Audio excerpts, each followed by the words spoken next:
আসসালামু আলাইকুম। কি অবস্থা সবার, কেমন আছেন? আজকে একদম ছোট্ট একটা ভিডিওতে সবাইকে ওয়েলকাম করছি। আমি জয়পুরহাটের মেয়ে।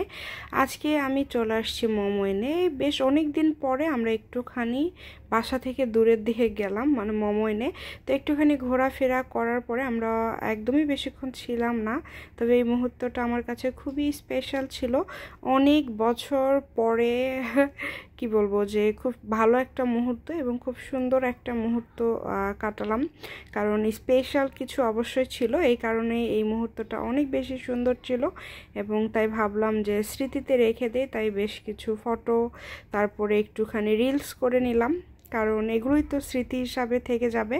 দেন তারপরে ঘুরতে ঘুরতে তো ক্ষুধা লেগে গিয়েছে, তারপরে আমরা চলে আসলাম দত্তবাড়ি।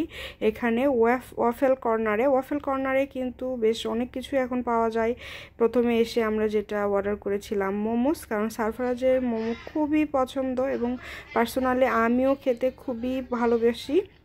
তো তারপরে যেটা দেখলাম যে তাদের এখানে এখন দোসাও রয়েছে, তো ভাবলাম যে অর্ডার করি। তো এখানে আমরা দোসাটাও নিয়েছি। সারফরাজ তো মহা খুশি, কারণ সারফরাজ বেশ অনেক দিন পরে আসলে আমরা এভাবে বের হয়েছি। দিন যত যাচ্ছে আসলে ব্যস্ততা একটু বেড়ে যাচ্ছে, সেই জায়গা থেকে আসলে সব কিছু সবসময় সম্ভব হয় না। তারপরে এখানকার যে চাউমিনটা সেটা অর্ডার করেছিলাম। চাউমিনটার টেস্ট ভালো ছিল, আমার কাছে কেন জানি না একটু অন্যরকম লেগেছে, যদি এটা আরেকটু মানে মানে একটু ল্যাটকা টাইপের মনে হয়েছে আমার কাছে। তো তারপরেও টেস্ট ভালো ছিল আর কি। তো সব কিছু মিলিয়ে খুব সুন্দর, বেশ অনেক দিন পরে খুব সুন্দর কিছু সময় পার করলাম। তো লাস্ট ঘুরতে বের হওয়া হয়েছিল যেদিন রেজওয়ান বাসায় যাও, ওই দিনের ভিডিওটা আপলোড করতেই পারিনি, ওটাও ইনশাল্লাহ করে দিব। তো তারপরে শেষে যেটা দেখলাম তাদের এখানে এখন অনেক অনেক সি ফুড কিন্তু পাওয়া যাচ্ছে। তো আমার বেশ মনে হলো যে একটুখানি অক্টোপাস ট্রাই করি।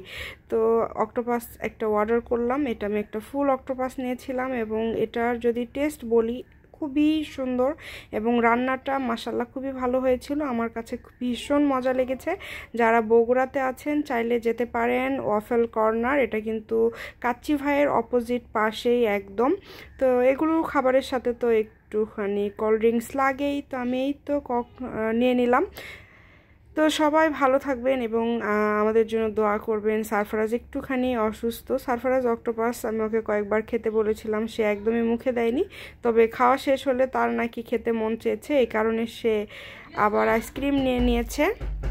তো খাওয়া দাওয়া শেষ করে এখন বাসায় যাব, কারণ বাসায় গিয়েও অনেক কাজ আছে। জাস্ট বৈকালবেলা একটুখানি বের হয়েছিলাম, একটু ঘোরাফেরা করে সারফরাজকে নিয়ে এখানে খাওয়া দাওয়া করলাম। ভালো থাকবেন।